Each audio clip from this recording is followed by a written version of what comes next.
پوری آب و تاب کے ساتھ جاری ہے، اور شاید حکومت سندھ یہ سمجھ رہی تھی کہ جماعت اسلامی یہاں سندھ اسمبلی پر آئے گی، ہاتھ لگائے گی اور چلی جائے گی، لیکن ابھی فی الحال ہم نے ان کو ہاتھ لگانے کا فیصلہ نہیں کیا، بلکہ ہم نے یہاں پر بیٹھنے کا فیصلہ کیا ہے، دھرنا دینے کا فیصلہ کیا ہے، اور ہمارا یہ دھرنا آج بھی جاری ہے۔ کل انشاءاللہ خواتین ایک بہت بڑی تعداد میں اس دھرنے میں شریک ہوں گی، اور اس سے ایک نئی سمت کا تعین ہوگا، اس دھرنا تحریک کا بھی اور کراچی کے حقوق کی تحریک کا بھی۔ ہزاروں لوگ جو اس وقت یہاں پر موجود ہیں، میں آپ سب لوگوں کی موجودگی کو سامنے رکھتے ہوئے اور میڈیا کے سامنے یہ بات کہہ رہا ہوں کہ جماعت اسلامی اس کالے قانون کو تسلیم نہیں کرتی ہے اور اس کے خاتمے کی جد و جہد لے کر میدان میں نکلی ہے، اور حکومت سندھ کو ریوزٹ کرنا ہوگا، اس قانون کو واپس لینا ہوگا۔ یہ جد و جہد آگے بڑھ رہی ہے، اور یہ جد و جہد پورے شہر کی جد و جہد بن چکی ہے۔ آپ دیکھ رہے ہیں کہ مسلسل لوگ یہاں پر آتے ہیں، سوسائٹیز کے متاثرہ لوگ کل رات بہت بڑی تعداد میں یہاں پر پہنچے تھے۔ جو سندھ سیکریٹریٹ کوآپریٹو ہاؤس، اس کا جو ڈپارٹمنٹ ہے، اس کے اور رجسٹرار کے اور سیکریٹریوں کے، اور جو پورا سندھ حکومت کا کرپشن مافیا ہے اور رشوت مافیا ہے، اس سے متاثرہ لوگ، قبضہ مافیا سے متاثرہ لوگ، آج یہ سرکولر ریلوے کے متاثرہ افراد یہاں پر آئے ہیں۔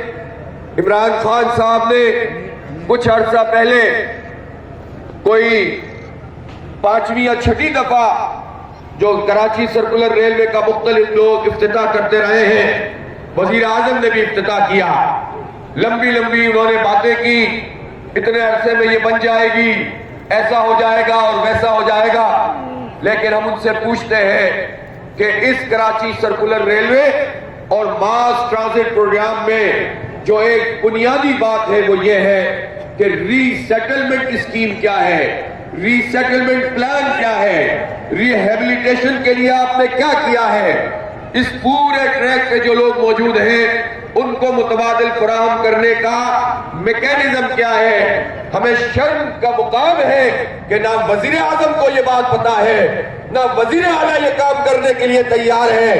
افتتاح پہ افتتاح ہو رہے ہیں، اعلانات پہ اعلانات ہو رہے ہیں، اور دکھاوے کے لیے یہ کام کرتے ہیں کہ غریب لوگوں کی بستیوں کو تاراج کرنے کے لیے آ جاتے ہیں، لوگوں کو بلڈوزروں کے ذریعے سے ہٹانے کے لیے اور تہس نہس کرنے کے لیے آ جاتے ہیں، اور یہ کہتے ہیں کہ ہم تو 1100 ارب روپے کے پیکج پر عمل درآمد کر رہے ہیں۔ یہ اس طرح سے لوگوں کو برباد کرنا، قانون اور آئین کی خلاف ورزی کرنا کسی صورت قابل قبول نہیں ہے، اور اس ٹریک کے جو متاثرہ لوگ یہاں پر موجود ہیں، ان کی موجودگی میں بات کہتا ہوں کہ اس پورے پلان میں جو ماس ٹرانزٹ اسکیم کا پلان ہے، اس میں ان کو متبادل فراہم کرنا اور ان کی کمپنسیشن یعنی زر تلافی دینا شامل ہے۔ جب تک وہ نہیں ہوگا، صرف زبانی جمع خرچ سے کچھ نہیں ہوتا۔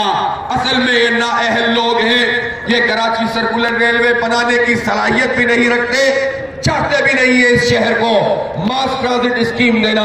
اگر یہ چاہتے ہوتے تو 15 سال گزر گئے اس پوری اسکیم کو۔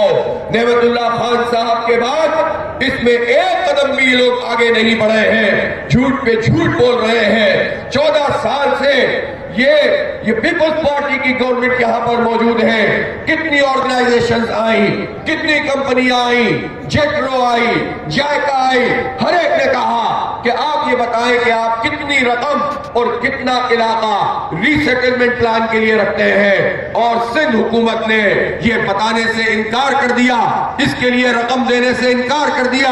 میں پوچھنا چاہتا ہوں چیف منسٹر سے، جب ان کے وزراء اعلانات کر رہے ہوتے ہیں کہ ہم کسی کو بے گھر نہیں ہونے دیں گے، تو میں پوچھنا چاہتا ہوں ہمارے ٹیکسوں کے پیسوں سے یہ بات طے ہے کہ ان کو متبادل فراہم بھی کرو گے اور کراچی کو ٹرانسپورٹ کا نظام بھی دو گے.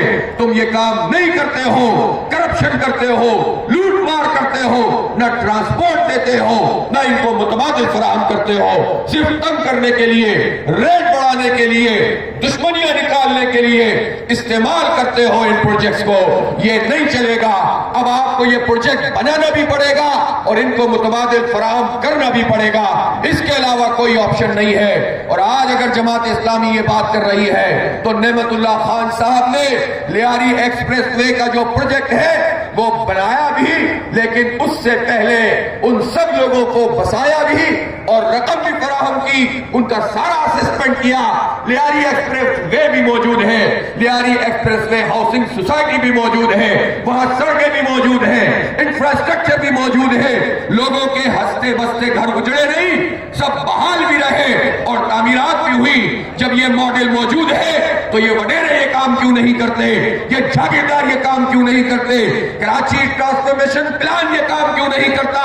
ہر کچھ عرصے کے بعد میٹنگز ہوتی ہیں, آرمی چیف بھی آتے ہیں, کور کمانڈر بھی ہوتے ہیں, تینوں پارٹیاں ہوتی ہیں, P T I, M Q M, Peoples Party, اعلانات پہ اعلانات ہوتے ہیں, لیکن پروجیکٹ آگے نہیں بڑھ رہا. اس لیے کہ کوئی ایک چین آف کمانڈ نہیں ہے, کوئی پولیٹیکل آنرشپ نہیں ہے, کوئی نہیں ہے جو شہریوں کا مسئلہ سمجھ سکے اور ڈیولپمنٹ کرنے کی صلاحیت رکھتا ہو. ان پارٹیوں کو جب کرپشن اور لوٹ مار ہی کرنی ہے اور نااہلی کا ہی مظاہرہ کرنا ہے تو یہ کراچی ٹرانسفارمیشن پلان کیا ہے, یہ سوالیہ نشان ہماری اسٹیبلشمنٹ کے لیے بھی ہے اور یہ سوالیہ نشان صوبائی حکومت اور وفاقی حکومت اور ان کی اتحادی جماعتوں کے لیے بھی ہے. لیکن اس سے بڑھ کر کراچی کے 3 کروڑ سے زائد لوگوں کے لیے سوالیہ نشان ہے کہ ہمیں تم صرف اعلانات پہ کھا رہے ہو, ڈیولپمنٹ نہیں کر رہے ہو. میرے بھائیوں اور دوستوں, ہم آج یہاں پر یہ بتا دینا چاہتے ہیں کہ ہم اب کراچی کے حقوق کی جو جد و جہد جسے ہم طویل عرصے سے لے کر چل رہے تھے فیصلہ کن مرحلے میں داخل کر چکے ہیں. اب یہ جد و جہد کیسے آگے بڑھے گی, اس کا کیا طریقہ ہوگا, انشاءاللہ اسی دھرنے سے یہ کام کیا جائے گا. بس میں آپ سب لوگوں سے پوچھنا چاہتا ہوں کہ آپ تھکے تو نہیں ہیں, اس دھرنے کو ختم تو نہیں کرنا, یہاں بیٹھنا ہے. اور اگر یہ حکومت یہ بات کہتی ہے کہ ہم ان کو یہاں سے اٹھا دیں گے, فورس استعمال کر دیں گے, تو آپ مقابلہ کرنے کے لیے تیار ہیں. دیکھیں, ہم پرامن لوگ ہیں, ہم جمہوری لوگ ہیں, 3 دن سے یہاں پر موجود ہیں.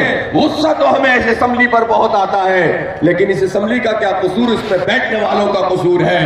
بہت لوگ پریشان اور بکھرے ہوئے ہوتے ہیں, لیکن ہم یہ جانتے ہیں کہ جماعت اسلامی وہ تحریک ہے جو پرامن جد و جہد پر یقین رکھتی ہے. نہ کوئی پتھر پھینکا گیا ہے, نہ کوئی شیشہ ٹوٹا ہے, نہ کسی کی نصیب پھوٹی ہے. ہم پرامن طریقے سے یہاں پر موجود ہیں, اپنی جد و جہد کو یہاں سے لے کر چل رہے ہیں. یہ نہ کسی نعیم الرحمان کی جد و جہد ہے اور نہ یہ جماعت اسلامی کے لیے ہے, یہ کراچی کے عوام کے لیے ہے, یہ سندھ کے عوام کے لیے ہے. یہ کراچی کے عوام یہ سندھ کو بھی چلاتے ہیں, پاکستان کی معیشت کو بھی چلاتے ہیں.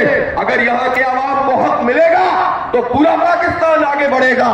ہم اس لیے یہاں پر جد و جہد کر رہے ہیں, اپنی ذات کے لیے نہیں آ کر بیٹھے ہیں. یہ بے غرض جد و جہد ہے. اس لیے اگر طاقت کا استعمال کرنے کی کوشش کی یا اس کا سوچا بھی تو یہ احتجاج کا دائرہ کیا میں پوچھنا چاہتا ہوں پورے شہر میں آپ پھیلا سکتے ہیں.